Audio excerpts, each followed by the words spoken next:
नमस्कार सभी भैया दीदी का स्वागत है सुमन प्रजापति अवधि लोकगीत।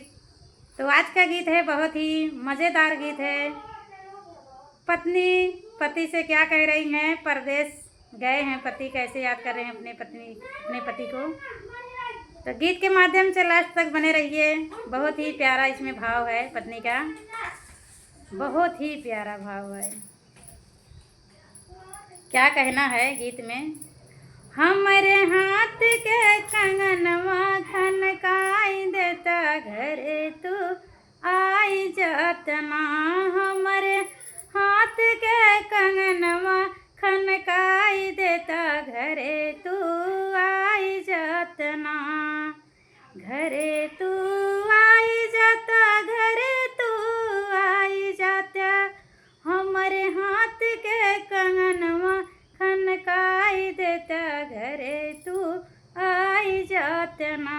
हमरे हाथ के कंगनवा खनकाई देता, घरे तू आई जातना। रुचि रुचि भोजन बनाई, रुचि रुचि भोजन बनाई, रुचि रुचि थालिया लगाई, रुचि रुचि थालिया लगाई, रुचि रुचि भोजन बनाई। बिना तोहरे पिया भोजन घोटात बाटई, घरे चलाया पियाना। बिना तोहरे पिया भोजन घोटात बाटई, घरे चलाया पियाना। हमरे हाथ के कंगनवा खनकाई देता, घरे तू आई जातना। बरसरे में झिम बदरवा, बरसरे में झिम बदरवा, अभीज तान या चुनरिया, बीज तान या चुनरिया।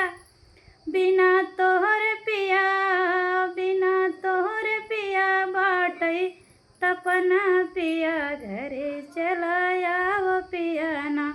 बिना तोहर पिया बरसरे में झिम बदरवा, भीगे तान या चुनरिया। बरसरे में झिम बदरवा, भीगे तान या चुनरिया।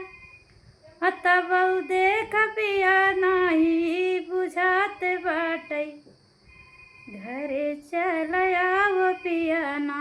तब पिया नाही तनवा बुझात बाटे, घरे चलाया पियाना। हमरे हाथ के कंगनवा खनकाई देता, घरे तू आई जातना। बरई बीर हम मंगाई, लाची लवंगे कुचाई, बरई बीरा मंगाई, अखाई लाचिया लवंगिया, खाई लाचिया लवंगिया, कूच लाचिया लवंगिया। तब पिया देखा ओठवा सुखात बाटई, घरे चलाया पियाना। तब होठवा पिया हमरा सुखात बाटे, घरे चलाया पियाना। हमरे हाथ के कंगनवा खनकाई देता, घरे चलाया पियाना। चाही बेड हम सजाई, चाही सोफा लगाई, चाही सोफा बिछाई, चाही सेजिया सजाई। बिना तोहरे पिया नींद नाही आव पिया, घरे चलाया पियाना।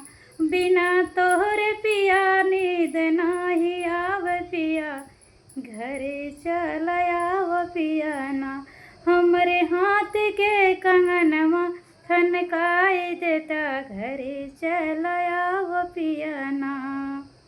जब से लागिगा सवनवा, अहो दिलवा बेगनवा। जब से लागे बा सवनवा, होइगा दिलवा बेगनवा, होइगा दिलवा बेगन, होइगा दिलवा बेगनवा।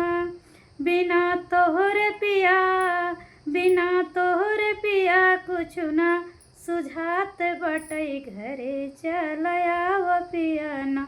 बिना तोहरे पिया कुछ ना बुझाते बटई, घरे चलाया पियाना, हमरे हाथ के कंगनवा खनकाए देता घरे चल आव पियाना, हमरे हाथ के कंगनवा खनकाए देता घरे चल आव पियाना।